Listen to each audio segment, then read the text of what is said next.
बीच वडोदरा के लिए राहत की खबर की। केंद्र अब 5 ऑक्सीजन टैंकर उपलब्ध करवाने जा रहा है। एक टैंकर राजस्थान के लिए रवाना हो चुका है। शाम तक 4 और टैंकर रवाना किए जाएंगे। केंद्रीय मंत्री नितिन गडकरी ने टैंकर उपलब्ध करवाए हैं। हर राज्य की मांग पूरी करने की कोशिश करेंगे, कहा है नितिन गडकरी ने। राजे, बिरला और शेखावत ने ये मांग की थी। तो पूर्व मुख्यमंत्री वसुंधरा राजे, ओम बिरला और गजेंद्र सिंह शेखावत ने डिमांड रखी थी, ये मांग की थी, जिसके बाद 5 ऑक्सीजन टैंकर अब राजस्थान के लिए, जिनमें से एक टैंकर रवाना हो चुका है।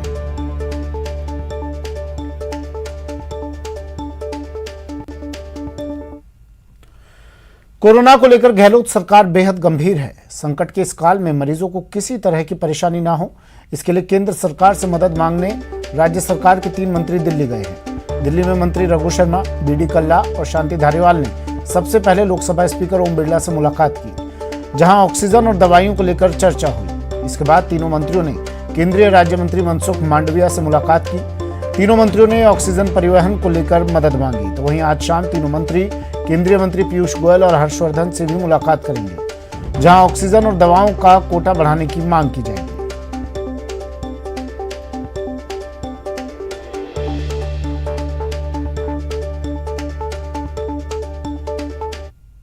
में जिस तरह से एक्टिव केसेस बढ़े हैं, तो रेमडेसिविर और टोसिलिजुमैब ये 2 इंजेक्शन्स हैं, इनकी काफ़ी किल्लत है और स्टेट की ज़रूरत के हिसाब से जो कोटा हमको अलॉट किया भारत सरकार ने 67,000 अप टू 30 अप्रैल, तो उसमें से 30,000 हमको अभी तक सप्लाई मिला है। 3 दिन अभी इस पीरियड को पूरा होने में बाकी है। हम कह रहे हैं कि ये 37,000 तो हमको तत्काल दो और 1 मई से राज्य का कोटा करीब 1.5 लाख रेमडेसिविर और टोसिलिजुमैब एक्टिव केसेस के अनुपात में दी जाए, ताकि हम राज्य के लोगों को बचा सकें। कोरोना को लेकर सीएम गहलोत एक्शन में है। कोरोना और जन अनुशासन पखवाड़े पर बैठक होनी है। आज सीएम आवास पर आज शाम में बैठक होगी। मुख्यमंत्री अशोक गहलोत बैठक की अध्यक्षता करेंगे। गाइडलाइन की सख्ती से पालना की जाएगी। कोरोना की चेन तोड़ने पर सरकार का जोर।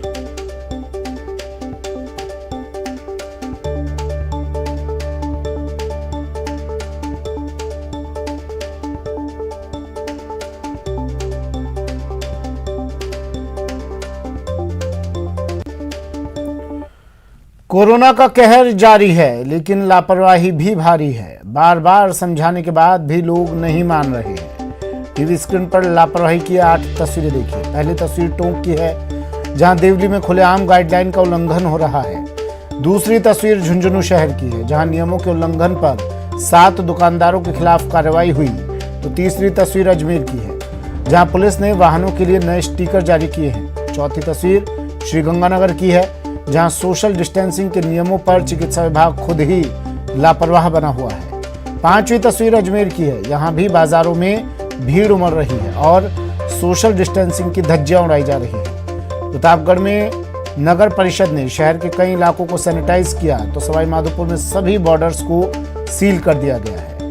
वहीं भरतपुर में केंद्रीय बस स्टैंड पर यात्रियों की भीड़ देखने को मिली। इन तस्वीरों के बाद सवाल उठ रहा है कि क्या ऐसे कोरोना के खिलाफ जंग जीतेंगे?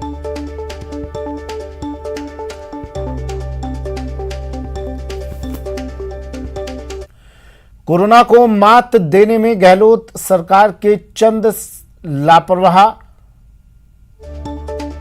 कोरोना को मात देने में गहलोत सरकार जुटी हुई है, लेकिन जानलेवा वायरस के खिलाफ छिड़ी जंग को कुछ लापरवाह अफसर कमजोर कर रहे हैं। ये टीवी स्क्रीन पर 2 तस्वीरें देखिए। पहली तस्वीर जोधपुर के मथुरादास माथुर अस्पताल की है, जहां भर्ती कोरोना मरीजों को बेड के अभाव में एम्बुलेंस में टेबल पर और जमीन पर ऑक्सीजन दी जा रही है। जबकि दूसरी तस्वीर रेजिडेंसी इलाके के सामुदायिक स्वास्थ्य केंद्र की है। यहाँ बेड की सुविधाएं हैं। यहाँ के 6 वार्डों में 64 बेड उपलब्ध हैं। सभी बेड के पास ऑक्सीजन सप्लाई की पाइपलाइन भी फिट है। बस जरूरत है ऑक्सीजन सिलेंडर को लाकर कनेक्ट करने की। 64 बेड का यह अस्पताल 64 मरीजों को राहत प्रदान कर सकता है, वो भी तब जब शहर में ऑक्सीजन सिलेंडर की कोई कमी नहीं है। चंद्रशेखर मेरे सहयोगी हमारे साथ फोन लाइन पर जुड़ गए हैं। चंद्रशेखर, क्या हो रहा है? ये सरकार तो दम भर रही है कि हम किसी तरह की कोई कमी नहीं है राज्य में, बेड की कमी नहीं है, ऑक्सीजन की कमी नहीं है, अस्पताल की कमी नहीं है, चिकित्सा कर्मियों की कमी नहीं है, लेकिन ये तस्वीरें तो कुछ और बयां कर रही हैं। देखिए सुमित, बात करें तो जिस प्रकार से हर बात के लिए सरकार ही दोषी नहीं होती है। कुछ ऐसे अधिकारी होते हैं जो न केवल अपने फर्ज को पूरा नहीं करते और लापरवाही बरतते हैं और उल्टा जो है सरकार को पूरा पैसा खर्च करने के बाद भी कहीं ना कहीं बदनामी देने का काम करते हैं। ऐसा ही मामला ये जोधपुर का है, जहां पिछले कोरोना काल के दौरान तत्कालीन जिला कलेक्टर प्रकाश राजपुरोहित ने एक कार्य योजना बनाते हुए इस अस्पताल पर जो है एक बड़ी रकम खर्च करके इसको कोविड सेंटर के रूप में तब्दील करने की कवायद शुरू की थी। इसमें 64 बेड है, जिन प्रत्येक बेड के पास जो है ऑक्सीजन की पाइपलाइन भी बिछी हुई है, सब कुछ तैयार है और कमी है तो सिर्फ ऑक्सीजन सिलेंडर कसने की, लाकर वहां पे ऑक्सीजन सिलेंडर लगाना है। ऐसा नहीं है कि जोधपुर शहर में अभी ऑक्सीजन की कमी है, लगातार जो है आपूर्ति की जा रही है, लेकिन कहीं ना कहीं जो लापरवाही है जिसके चलते मरीजों को जो है ये नजारा आप टीवी पर देख सकते हैं कि किस तरह से जो नीचे जमीन पर लेटकर कोई ऑक्सीजन ले रहा है, तो कोई स्ट्रेचर की ट्रॉली पर ले रहा है, तो कोई जो है एम्बुलेंस में ही ऑक्सीजन ले रहा है। तो ये हालात के जिम्मेदार है ये इस तरह के लापरवाह अधिकारी जो। शुक्रिया चंद्रशेखर तमाम जानकारी के लिए।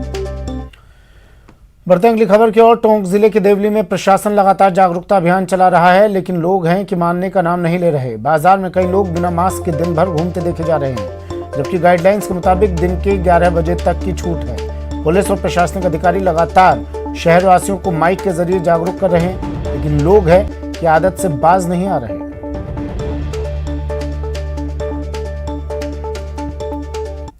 कठोर कार्रवाई की जाएगी। सरकार द्वारा जो कोविड के संबंध नई गाइडलाइन आई है, सख्ती से प्रशासन द्वारा इस पर कंट्रोल किया जाएगा और अधिक से अधिक इनके विरुद्ध कार्रवाई की जाएगी। दौसा जिला अस्पताल में बार बार बिजली गुल होने से ऑक्सीजन सप्लाई में बाधा आ रही है। आज सुबह भी बिजली आपूर्ति बंद होने से ऑक्सीजन प्लांट ठप हो गया। संवाददाता आशीष शर्मा ने ऑक्सीजन प्लांट का जायजा लिया और पीएमओ डॉक्टर सीएल मीणा से बातचीत की। अस्पताल का ये ऑक्सीजन प्लांट है। इस प्लांट के माध्यम से 90 बिस्तरों पर ऑक्सीजन जाती है, लेकिन बार बार बिजली की ट्रिपिंग आने से ऑक्सीजन प्लांट की सप्लाई बाधित हो रही थी। इसी को देखते हुए अब ऑक्सीजन प्लांट फिलहाल बंद है और जो ऑक्सीजन की व्यवस्था वार्डों में की जा रही है वो ऑक्सीजन सिलेंडर के माध्यम से की जा रही है, ताकि जो मरीज अंदर भर्ती हैं, करीब 85 मरीज भर्ती हैं, उनको किसी प्रकार की दिक्कत नहीं आए। दौसा जिला अस्पताल के प्रमुख चिकित्सा अधिकारी डॉक्टर सीएल मीणा हमारे साथ हैं। सर, जो ऑक्सीजन सिलेंडर्स की क्यों व्यवस्था की जा रही है, क्या नया प्लान किया जा रहा है? ऑक्सीजन क्या कि ये जो जनरेशन प्लांट है ना, ये 24/24 चलता है, लेकिन अब इसमें लाइट ऊपर से हमारे यहाँ सेपरेट फीडर होते हैं, ट्रिपिंग होता है, तो ट्रिपिंग होने के बाद में प्लांट 1 घंटे बाद स्टार्ट वो करता है जनरेशन। इसलिए अब हमने एक्सचेंज साहब से रिक्वेस्ट करके इसको डायरेक्ट कर दिया उन्होंने। अब ट्रिपिंग नहीं आएगी, तो अब वोल्टेज थोड़ा कम आ रहा है, दिखा रहे हैं, उसके बाद में व्यवस्था सुचारू रूप से चालू हो जाएंगे। इसके बैकअप के लिए हमने सिलेंडर लगाए हैं, 10 सिलेंडर जो अभी चल रहे हैं फिलहाल। कितनी देर बंद रहेगा ये जो पूरी शिफ्टिंग में? उन्होंने 15-20 मिनट के लिए कहा था शट डाउन, हम 15 वो तो शट डाउन लेकर उन्होंने रिपेयर डायरेक्ट कर दिया। अब वोल्टेज का कम आ रहा है इशू, तो वो दिखा रहे हैं, एक बार कहीं लूज है जम्पर, वो ठीक करा के व्यवस्था चल जाएगी। बिल्कुल कोशिश ये की जा रही है कि इस जो प्लांट है यहाँ पर बिजली की आपूर्ति बंद नहीं हो, ताकि जो ऑक्सीजन की सप्लाई है वो निर्बाध रूप से चलती रहे। यही एक उद्देश्य है और इसी उद्देश्य को ध्यान में रखते हुए दौसा जिला अस्पताल का प्रशासन है वो यहाँ पर लाइट की व्यवस्था कर रही है। कलेक्टर पीयूष समारिया से संपर्क करके बिजली निगम के अधिकारियों को यहाँ बुलाया गया है और एक नया फीडर जहाँ पे यहाँ पे कटौती नहीं हो और बार बार ट्रिपिंग नहीं आए, इसकी कोशिश की जा रही है, ताकि जो कोविड मरीज हैं उनको किसी प्रकार की परेशानी नहीं हो और ऑक्सीजन की कमी से किसी की जान न जाए। आशीष शर्मा, न्यूज़ 18, दौसा। अजमेर में जन अनुशासन पखवाड़े की पालना नहीं करने वालों के खिलाफ पुलिस ने नया अभियान शुरू किया है। पुलिस ने अलग अलग रंगों के पास तैयार किए हैं, जिसके आधार पर अनुमत लोगों को ही घरों से बाहर निकलने की छूट होगी। इसके लिए थाना स्तर पर पास बांटे जा रहे हैं। इसमें अति आवश्यक सेवाओं के साथ ही मीडिया को भी शामिल किया गया है। मेडिकल सेवाओं के लिए लाल रंग का पास दिया जा रहा है, जबकि मीडिया कर्मियों को पीले रंग के पास दिए जा रहे हैं। जो नाकाबंदी पॉइंट्स जो हमारे हैं वहाँ पर सुविधा के लिए जिला प्रशासन ने स्टिकर उपलब्ध कराए थे, वो हमने 3 टीमें बना के और हम दुकान दुकान जाकर उनको जो पास है वो दिए जा रहे हैं।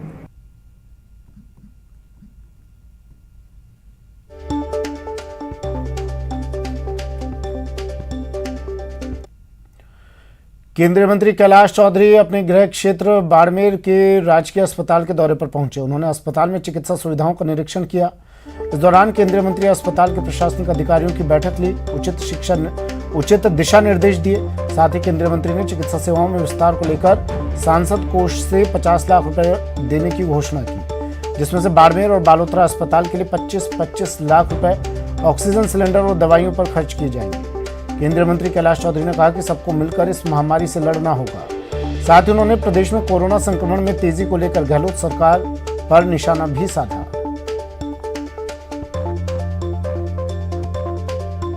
ऐसा है कि कोरोना की जिस तरह से देखा जाए तो पूरे देश के अंदर ही स्थिति नाजुक बनी हुई है, और ऐसा कि आज मैं यहाँ पर बाड़मेर के हॉस्पिटल का भी निरीक्षण किया, और निश्चित रूप से इस बीमारी का जो है उसकी सुविधा और उस दृष्टि से पूरा यहाँ पर निरीक्षण किया गया। और मैं सोचता हूँ कि आने वाले समय के अंदर हम सबको मिलकर इस बीमारी से निजात पाना है, तो इसके लिए सामूहिकता से काम करना होगा। कोरोना के बढ़ते संक्रमण के बीच दौसा कलेक्टर पीयूष सामरिया पीपीई किट पहनकर जमीनी हकीकत जानने निकले। इस दौरान उन्होंने कोविड वार्ड में भर्ती मरीजों से चर्चा की और वार्ड के अंदर की व्यवस्थाओं का फीडबैक लिया और कोविड मरीजों को हर संभव मदद का भरोसा दिया।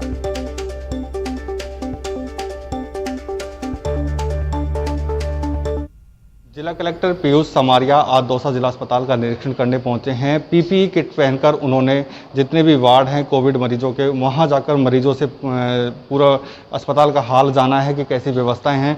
सर, किस तरह की व्यवस्थाएं हैं और कितने सुधार की आवश्यकता है, क्या करें? इसमें अभी ये जो जिला अस्पताल दौसा में जो कोविड वार्ड है उसका हमने एक जायज़ा लिया है। इसमें देखा है मरीजों का थोड़ा इम्प्रूवमेंट अभी दिख रहा है।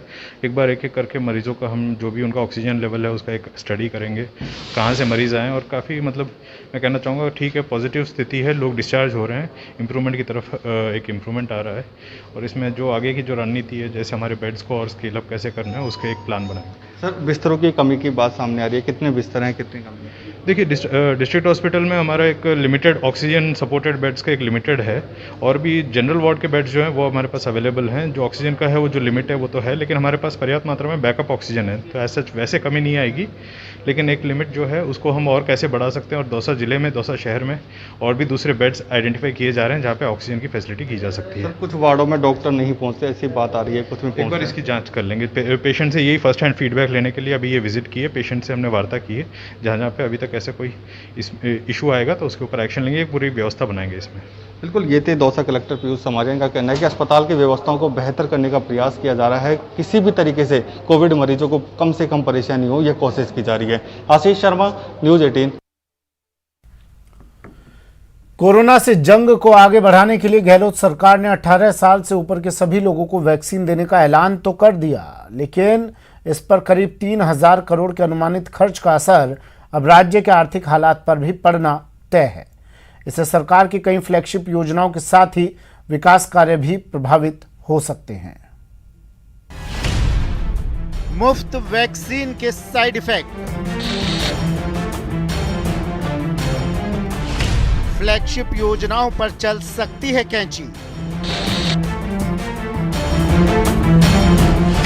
मुफ्त वैक्सीन के लिए चाहिए 3000 करोड़।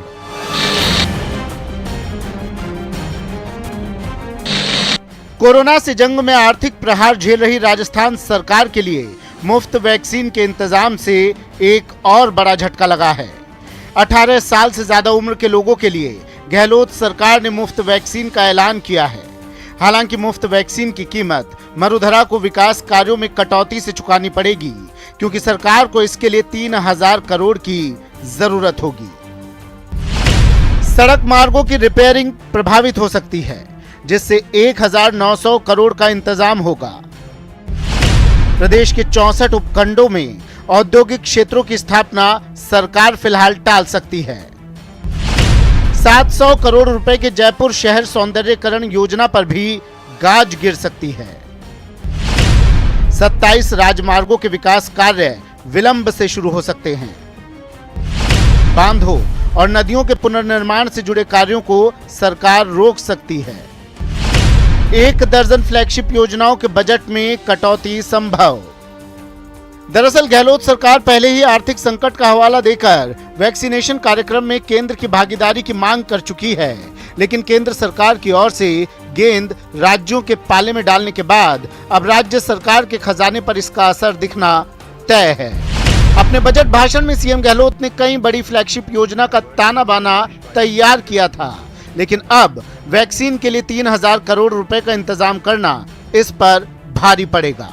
साथ ही बजट घोषणाओं को जमीनी धरातल पर उतारने वाले अधिकारी कोरोना की रोकथाम और वैक्सीनेशन के काम में लगे हैं। इसका असर भी फ्लैगशिप योजनाओं, क्रियान्वयन और प्रगति पर पड़ सकता है। मेडिकल इंफ्रास्ट्रक्चर की बढ़ती मांग से भी राज्य सरकार का व्यय बढ़ेगा, जिसका असर मरुधरा के विकास कार्यों पर पड़ना तय है। प्रेम मीणा, न्यूज़ 18 राजस्थान। नेटवर्क 18 यह सुनिश्चित करना चाहता है कि हर भारतीय को कोविड-19 टीकाकरण मिले। टीकाकरण जागरूकता बढ़ाने के लिए नेटवर्क 18 और फेडरल बैंक की पहल संजीवनी इस शॉट ऑफ लाइफ को सपोर्ट करें।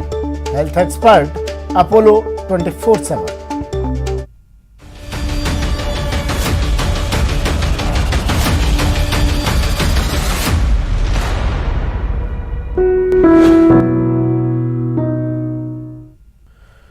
ब्रेक के बाद स्वागत है आपका। बढ़ते हैं अगली खबर की ओर।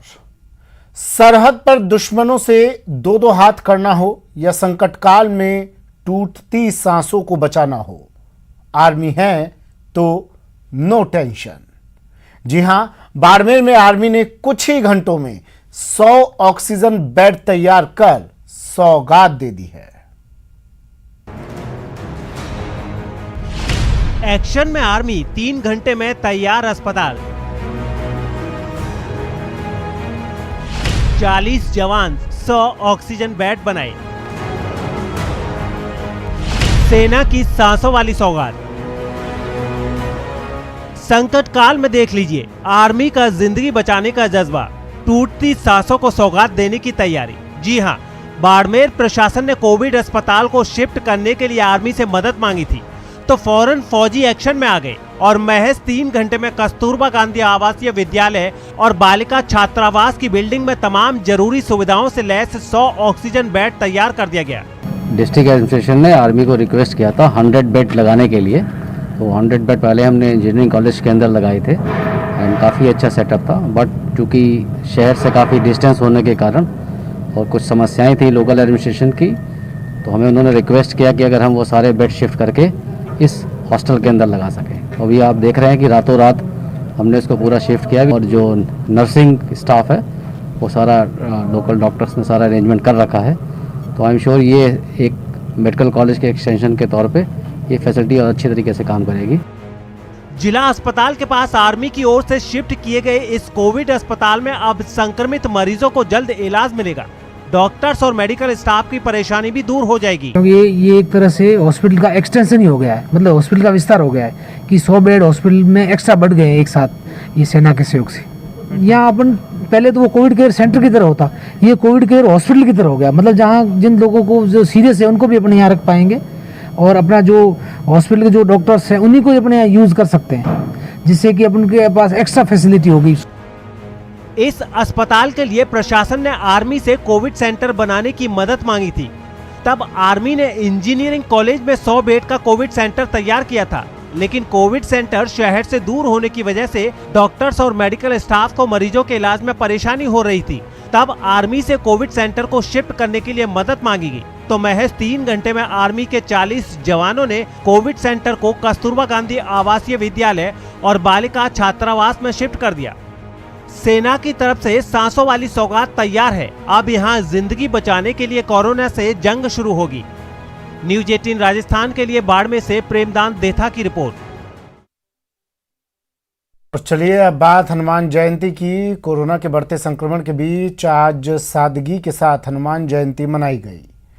कुछ तस्वीरें आपको दिखा देते हैं टीवी स्क्रीन पर। ये तस्वीरें जयपुर, उदयपुर, बीकानेर, कोटा और भीलवाड़ा की, जहां मंदिरों में विशेष पूजा अर्चना की गई। हनुमान जयंती पर मंदिरों में ऑनलाइन दर्शन की भी व्यवस्था की गई थी। भक्त घर पर ही रहकर बजरंग बली के दर्शन भक्तों ने किए।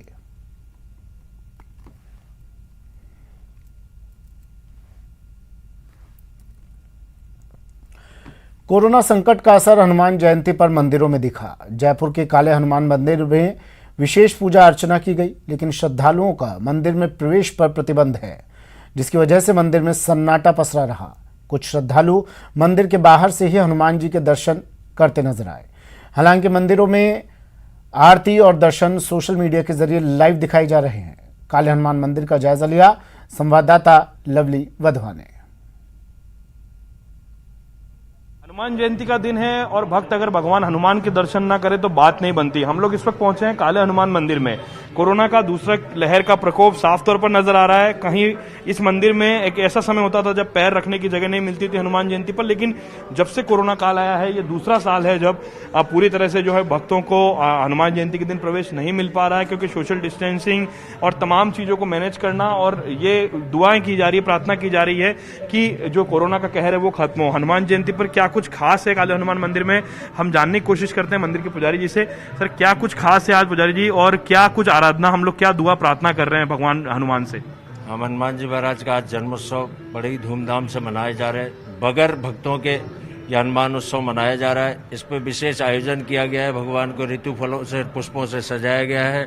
भगवान को भोग लगाया जाएगा अभी, और उस भगवान से यही प्रार्थना की जा रही है कि जल्दी से जल्दी इस महामारी से छुटकारा दिलाएं, और सभी भक्तों से यही अपील करते हैं अब कि अपने घर में रहे, सुरक्षित रहें और भगवान को वहीं से आराधना करें। ऑनलाइन दर्शन, ऑनलाइन जो है आरती का इंतजाम भी जो है मंदिर कमेटी की ओर से किया गया है। भक्तों से भी, मंदिर प्रशासन के लोग भी ये अपील कर रहे हैं कि लोग घरों से ही आराधना करें, भगवान हनुमान से प्रार्थना करें कि जल्द से जल्द ये कोरोना का जो कहर आया है इस देश में उसका खात्मा हो। लोग जो हैं बड़ी दूर दराज से यहाँ आते रहते हैं, और बहुत सालों से सिलसिला जो है देश ही नहीं बल्कि विदेशों से भी लोग काले हनुमान मंदिर के दर्शन करने के लिए जयपुर पहुंचते हैं। लेकिन इस बार अफसोस की बात है कि कोरोना के कहर के चलते भक्त नहीं पहुंच पा रहे, लेकिन उनके दर्शन न्यूज़ 18 पर भी हो पा रहे हैं। और मंदिर कमेटी की ओर से भी इंतजाम किया गया है कि यहाँ की जो आरती है वो लाइव भक्त देख सकेंगे, सोशल मीडिया पर भगवान के दर्शन कर सकेंगे। अब सभी लोग यही प्रार्थना कर रहे हैं घरों में रह करके कि जल्द से जल्द इस कोरोना का खात्मा हो और फिर से जो सुचारू दिनचर्या थी हमारे देश की वो वापस से लौटे, और ये कोरोना की चेन जल्द से जल्द छूटे। इसलिए सभी लोग यही प्रार्थना दुआ भी कर रहे हैं कि जल्द से जल्द इस कोरोना का खात्मा हो। कैमरा पर्सन अविनाश के साथ लवली वधवा, न्यूज़ 18 राजस्थान, जयपुर। प्रधानमंत्री नरेंद्र मोदी का आत्मनिर्भर भारत बनाने का आह्वान एक निर्णायक मोड़ पर आया है, जो कि भारत की अर्थव्यवस्था की दृष्टि से काफी महत्वपूर्ण है।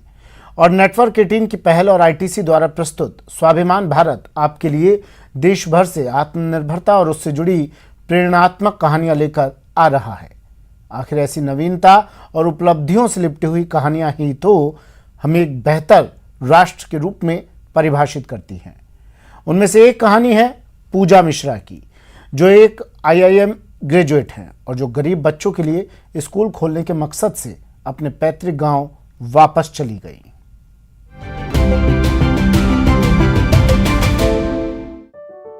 पूजा मिश्रा मूल रूप से यूपी के रायबरेली जिले के छोटे से गांव पुरसी की रहने वाली हैं। इंजीनियरिंग की स्नातक डिग्री पाने के बाद पूजा ने IIM कलकत्ता से पढ़ाई की और लगभग 6 वर्षों तक इन्फोसिस के साथ संयुक्त राज्य अमेरिका में काम किया। आखिरकार उन्होंने वापस आने का फैसला किया और एक चैरिटेबल इंग्लिश मीडियम स्कूल की शुरुआत की। After my MBA, my batchmates were moving to Singapore, Hong Kong, and I moved back to this small village in Raebareli district and started the school. And it was mainly with the intention of coming back to my roots, giving back to the society, and maybe through my efforts give some children, if not all, an opportunity for a better life. Gurukul public school की शुरुआत 28 बच्चों से हुई थी। आज ये school ग्रामीण समुदाय से आने वाले सैकड़ों गरीब बच्चों को मुफ्त शिक्षा प्रदान कर रहा है। स्कूल का मॉडल न केवल बेहतर शिक्षा को उनके लिए सुलभ बनाता है, बल्कि उनके IIM और IIT स्नातक प्राप्त मेंटर्स के माध्यम से अंतर्राष्ट्रीय अवसरों के लिए दरवाजे भी खोलता है। पूजा मिश्रा का गुरुकुल स्वाभिमान भारत का एक सुनहरा उदाहरण है।